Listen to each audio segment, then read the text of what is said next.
ये सिस्टम नाकाम हुआ, एक भी हल्का पेश नहीं किया।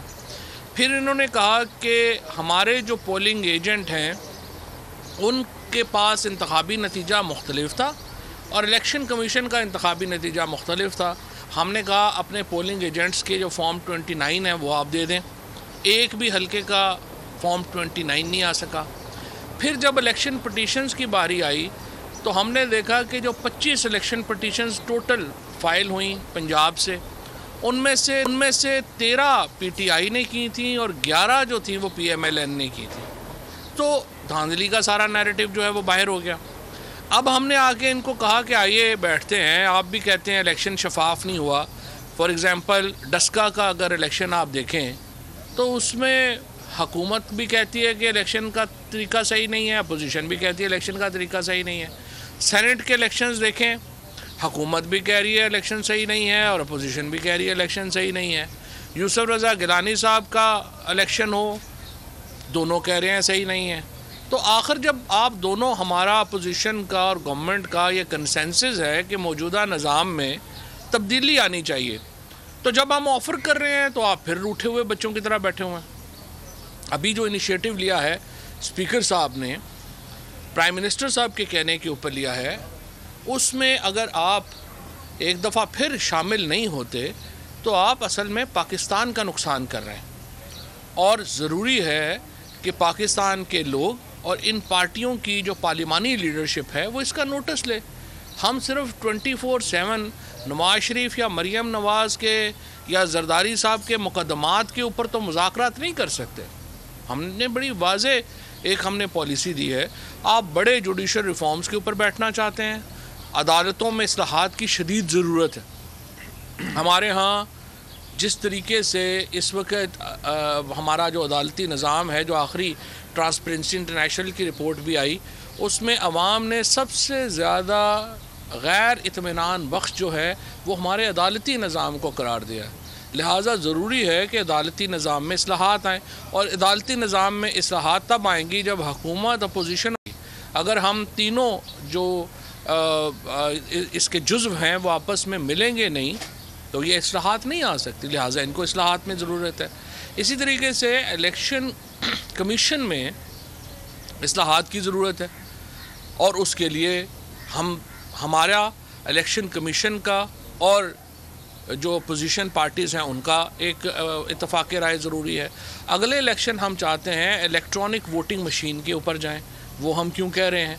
इलेक्ट्रॉनिक वोटिंग मशीन के ऊपर ना सिर्फ ये कि नतीजा चंद सेकंड्स में आपको मिल जाएगा, जो ही पोलिंग ख़त्म होगी उसके 1 मिनट के अंदर आपके पास सारे नताइज होंगे, उसमें धांधली की गुंजाइश कम हो जाएगी, उसमें जो सिस्टम्स हैं वो बड़े एडवांस सिस्टम्स हैं। सो एक तो मैं ये समझता हूँ कि इन इस्लाहात की तरफ हमें आगे बढ़ने की ज़रूरत है। दूसरा, जो ओवरऑल एक इस वक्त सिचुएशन है, आप इमरान खान फोबिया से अब निकल आए। आपने 2.5 साल 3 साल कोशिश कर ली, आप हुकूमत को रुख्सत नहीं कर पाए। आप अगले साल पूरी कोशिश दोबारा करना चाहते हैं, आपकी मर्ज़ी है, आप नहीं कर पाएंगे और आप अपना वक्त ज़ाया करेंगे।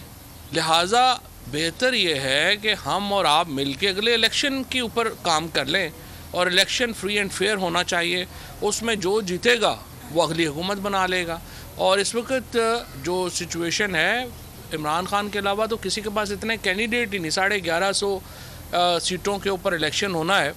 पीटीआई वो वाहिद पार्टी है जो 1100 1150 में से 1000 से ऊपर लोग कैंडिडेट खड़े कर सकती है। पीपल्स पार्टी, पीएमएलएन, जेयूआई, इनके पास तो हलकों में लोग नहीं हैं। लिहाजा जब ऐसी सूरत हाल होती है तो आप पहले अपने गिरबान में झांकते हैं, अपनी सियासत की इस्लाह की कोशिश करते हैं। सो मेरा अपोजिशन पार्टीज़ को मशवरा ये है कि आपने 30 मार खान बन के देख लिया, आपसे तो एक मक्खी भी नहीं मारी गई। सो आप अब अपनी पॉलिसी को रिव्यू करें, अपनी सियासत को रिव्यू करें और एक नेशनल पॉलिटिक्स जो है उसकी तरफ आएँ। दूसरी इम्पॉर्टेंट बात, जिस तरह से मैंने अर्ज़ किया कि जो रमज़ान है वो इंशाअल्लाह 14 अप्रैल को होगा।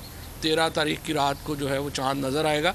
मुझे नूरुल हक कादरी साहब ने ये कहा था कि रोज़ हलाल कमेटी जो है उसको ऐलान करना चाहिए। सो जब तक ये कानून है पाकिस्तान में کہ رویت ہلال کمیٹی اعلان کرے گی تو رویت ہلال کمیٹی اعلان کرے گی، ظاہر ہے قانون جو ہے وہ یہ ہے. لیکن مسئلہ یہ ہے کہ ہم اپنی جو بنیاد ہے مستقبل کی وہ ہم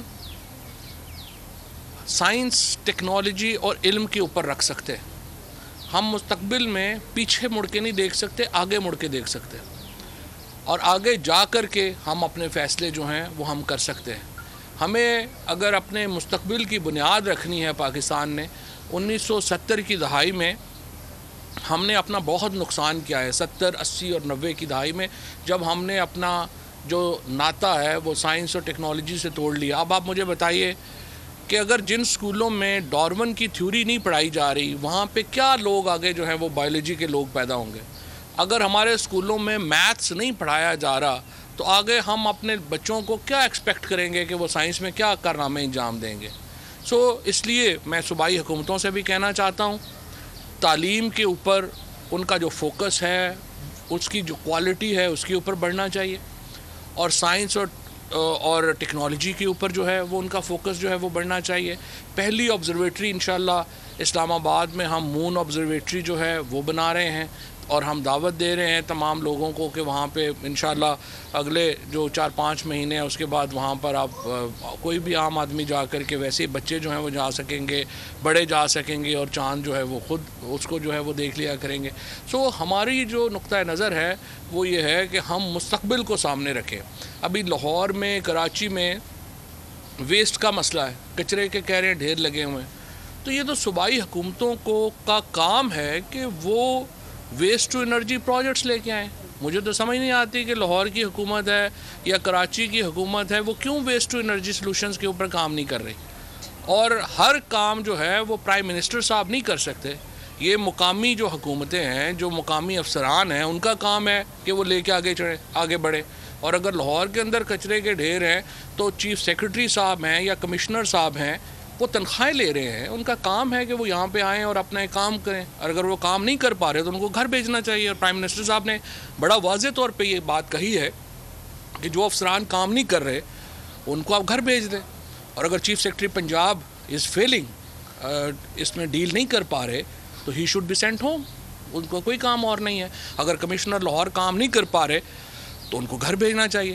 اس لیے میرے خیال میں ہر کام کے اوپر ہم یہ نہیں کر سکتے کہ ہر کام جو ہے اس کا جو حل ہے وہ وزیر اعظم ہاؤس دے گا. وزیر اعظم صاحب جو ہیں وہ بڑی پالیسیز طے کرتے ہیں، بڑے کام کرتے ہیں، اور یہ نہیں ہو سکتا کہ ہر کام ہم سوچیں کہ وزیر اعظم ہی آ کے جو ہے وہ لاہور کے جو ہے وہ کچرے کے مسائل اور سیوریج کے مسائل بھی وہی حل کریں گے، اور کراچی کے مسائل جو ہیں، جو کچرے کے مسائل ہیں، وہ بھی ہم نے وزیر اعظم سے ہی حل کروانے ہیں. تو پھر اتنا ان لوگوں کو جو صوبائی حکومتوں کے اندر بیٹھے ہوئے ہیں ان کو تنخواہیں دینے کا کیا فائدہ ہے اگر ہر کام جو ہے وہ پرائم منسٹر صاحب کے اوپر ہی جو ہے وہ ہمارا ریلائنس ہے. میرے خیال میں ہمارے پاس جو آخری یہ اگست کے بعد اباؤٹ 2.5 سال ہیں، ان میں بیوروکریسی کے لیے بڑا واضح پیغام وزیر اعظم نے دیا ہے. اور بیوروکریسی کے لیے پیغام بڑا واضح ہے کہ آپ کو کام کرنا ہوگا. ہمارے جو الیکٹڈ لوگ ہیں ان کو مطمئن کرنا بھی ضروری ہے، اور الیکٹڈ لوگ جو ہیں ویژن انہوں نے دینا ہے. ان کا کام ہے وہ آگے بڑھیں اور اپنا ویژن جو ہے اپنے علاقوں میں دیں. یہ نہیں ہو سکتا کہ آپ کہیں کہ آپ کے جو بیوروکریسی ہے وہی ویژن دے گی، وہی امپلیمنٹ کرے گی. الیکٹڈ لوگوں کو آگے بڑھنا ہوگا، اور ان کی جو عزت اور تکریم ہے وہ بڑی امپورٹنٹ ہے. اور یہی جو میسیج ہے وہ پرائم منسٹر صاحب نے بڑے واضح طور کے اوپر ابھی دیا ہے. اور انشاءاللہ یہ جو 2.5 سال ہیں مجھے امید ہے کہ اس میں جو ہمارا ڈیلیوری کا میکنزم ہے وہ بہتر ہوگا، اور ہماری ڈیلیوریز جو ہیں وہ اس سے بہت بہتر جائیں گی. شکریہ. ایک منٹ ذیشان سے ایک مرتبہ پھر پاکستان واپس آ چکے ہیں، کیسے دیکھتے ہیں وہ اپنی سائنس کے ذریعے نواز شریف کے پلیٹلیٹس کم کر کے کسی نہ کسی طرح پنجاب حکومت اور پنجاب کی جو صحت کی ٹیم تھی ان کو معمول. اس وقت آپ یہ مناظر دیکھ رہے ہیں. سبسکرائب کریں اور بیل دبائیں تاکہ کوئی خبر رہ نہ جائے.